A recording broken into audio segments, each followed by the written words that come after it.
ও ৰাম হৰি বুল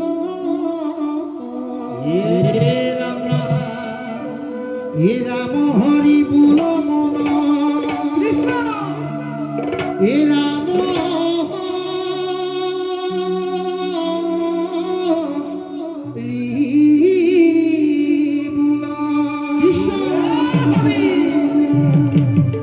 গুৰুজনাই কৈছে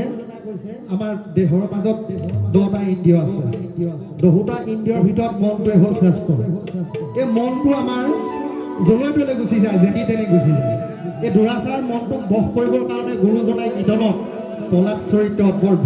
সুন্দৰকৈ আমাক দিছে দুৰাচাৰ মন মূৰ ৰাম হৰি বোল মন ৰাম হৰি বোল এই কৃষ্ণৰ চৰণে হৈবে জীৱতে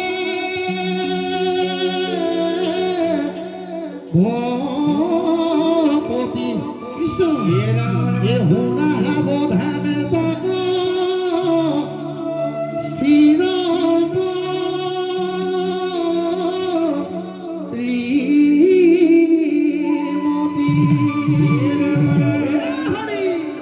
আমিনো কৃষ্ণকটো কেনেকৈ ভকতি কৰিম কৃষ্ণ চৰণটো কেনেকৈ পাম বৰ সুন্দৰকৈ গুৰুজনাই দিছে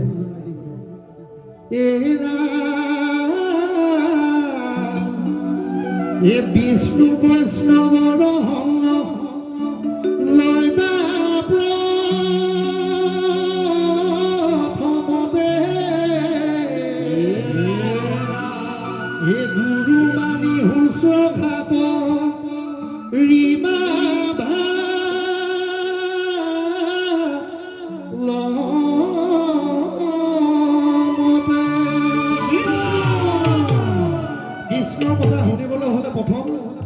ভকতৰ সংগ ল'ব লাগিব বৈষ্ণৱৰ সংগ ল'ব লাগিব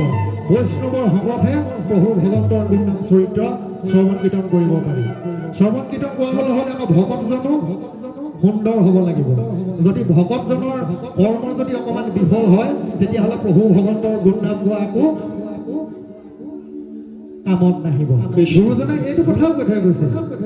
এহেৰা মোৰ নাম কীৰ্তন ৰিবা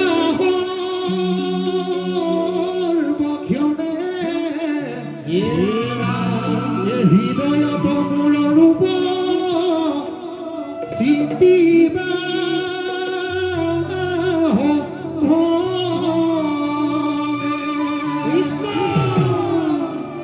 অকল নাম ল'লেই নহ'ব শুনিলেই নহ'ব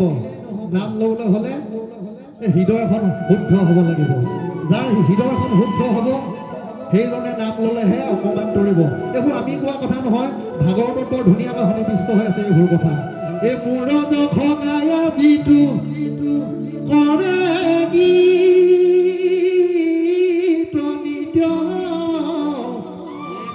এ নাহি ভয় চিন্তা কিছু ভয় লগীত কি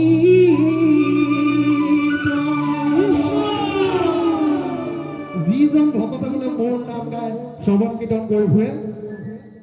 প্ৰভু ভগৱন্তই উদ্ধৱক কৈছে এইটো কথা মোৰ যশ গায়া যিটো কৰে গীত নিত্য নাহি ভয় চিন্তা কিছু ধৈল কীৰ্ত্য কীৰ্ত্য আমাৰ সাধাৰণতে আমাৰ কালৈ ভয় লাগে বাৰু আমাৰ সাধাৰণতে ল'ৰা ছোৱালীলৈ বেছি ভয় লাগে মাক বাপেকৰ ল'ৰা ছোৱালী যদি ভাল হয় মাক বাপেকে অকণমান সুখে শান্তিয়ে খাব পাৰে যদি ল'ৰা ছোৱালী কেনেবাকৈ হিৰণ্যকশিপুৰ হিৰণ্যাক্ষ জন্ম হৈছে তেতিয়াহ'লে ঘৰখনত থাকি আপুনি একো শান্তি নাপাব সেই শান্তি পাবলৈ হ'লে গুৰুজনাই ভাগৱতত বৰ ধুনীয়াকৈ সন্নিৱিষ্ট কৰি থৈ গৈছে এইখিনি কথা আমি পিছত কম এতিয়া নকওঁ কৃষ্ণ জন্মৰ ৰহস্যৰ কথা আমি আপোনালোকৰ আগত প্ৰকাশ কৰিবলৈ আগবাঢ়িছোঁ যদি ভুল শান্তি হয় ক্ষমা কৰিব ইহে ভাৰতবাসী শুনা কাণ পাতি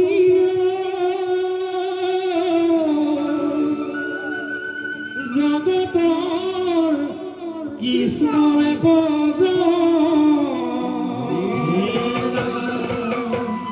কংসৰ কাৰাগাৰে জন্ম লৈছিলে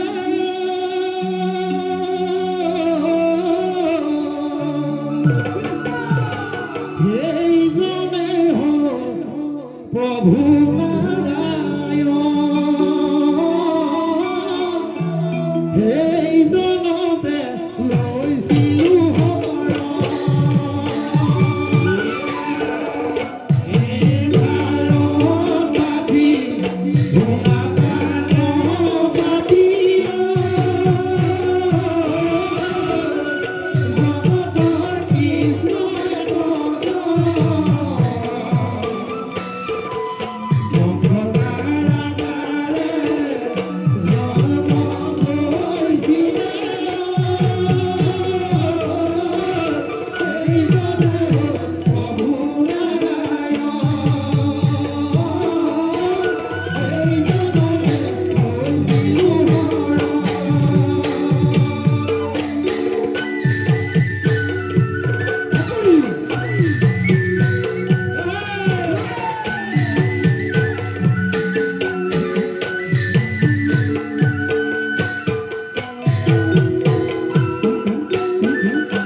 পাতি শুনা গানৰ পাতি জগতৰ কৃষ্ণ কজন জগতৰ কৃষ্ণ কজন কৃষ্ণ এই কংসৰ কাৰাগাৰে জন্ম লৈছিলে সেইজন নাই হ'ল প্ৰভু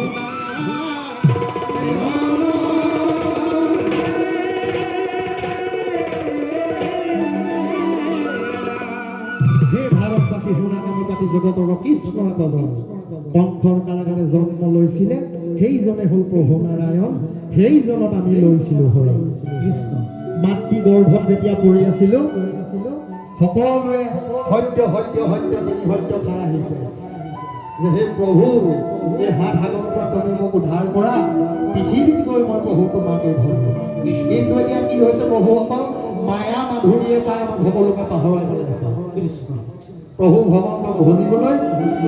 তিনি সত্য খাইছিলোঁ আমি তাই গৰ্ভত থাকোঁ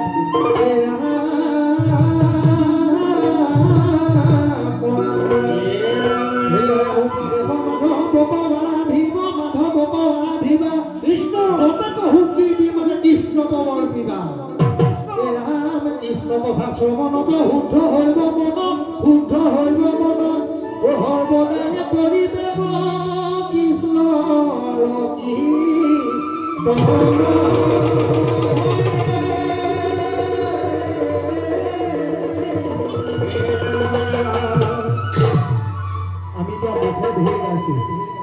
আমি এতিয়া মুখে ধেই গাইছোঁ ভাগৱত ব্যাখ্যা বহুত বিভিন্ন ধৰণৰ ভকতসকলে আহি ভাগৱত ব্যাখ্যা কৰে ভাগৱত ব্যাখ্যা কৰিছেহে কৰিছে আমি কিমানখিনি ল'ব পাৰিছোঁ কিমানখিনি আয়ত্ত কৰিব পাৰিছোঁ সেইটো কেৱল মাত্ৰ ভগৱান নহয় ভাগৱতত ইমান ধুনীয়াকৈ কৈছে এই মৰা মৰা এই মদ্য মাংস খাই যিটো ভাগৱত পঢ়ে একোজ পুৰুষ ভিতু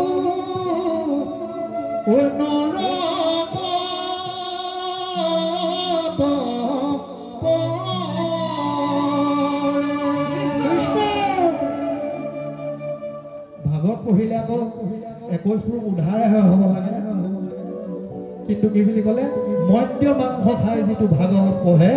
একোজ পুৰুষ হয়তো নৰকত পৰে ইমান সহজ নহয় আমি মুখে ধেই ক'ব পাৰোঁ কিন্তু কৰ্মক্ষেত্ৰত কাৰ্যক্ষেত্ৰত কৰি দেখুৱাব পৰাটোহে আমাৰ আচল কথা ইয়াত আজি এই পথত মহিলা মানুহক দেখি খুব ভাল লাগিছে এই কইনা সৰু সৰু ল'ৰা ছোৱালীবোৰক দেখি পলাদৰ কাহিনীটোলৈ মনত পৰিছে এই ৰাম হেন জানি শিশু হ'ব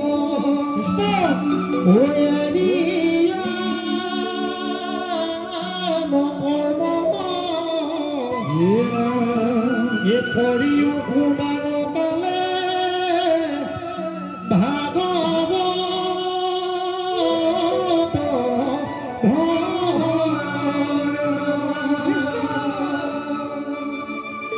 যিটো ল'ৰা ছোৱালী একদম সৰুৰ পৰা প্ৰভু ভগৱন্তৰ গুণ নাম শ্ৰৱণ কীৰ্তন কৰিব সেই ল'ৰাটোৱে মৃত্যুৰ আগমুহূৰ্তত বেলেগে কোনেও মনত পেলাই নিদিলে সি নিজে তৰি যাব কাৰণ কেলে পলাদে এইখিনি কথা গুৰুজনাৰ কীৰ্তনৰ বৰ ধুনীয়াকৈ সন্নিবিষ্ট কৰি থৈ গৈছে অসাৰ অহংকাৰ নাই ইহাত বিশ্বাস জানি হৰি ভকতিকো কৰি অভ্যাস হে মনুষ্যৰ আয়ুহত বৰিষ সংখ্যাত অভ্যাস বিফলা যায় জানি বাণী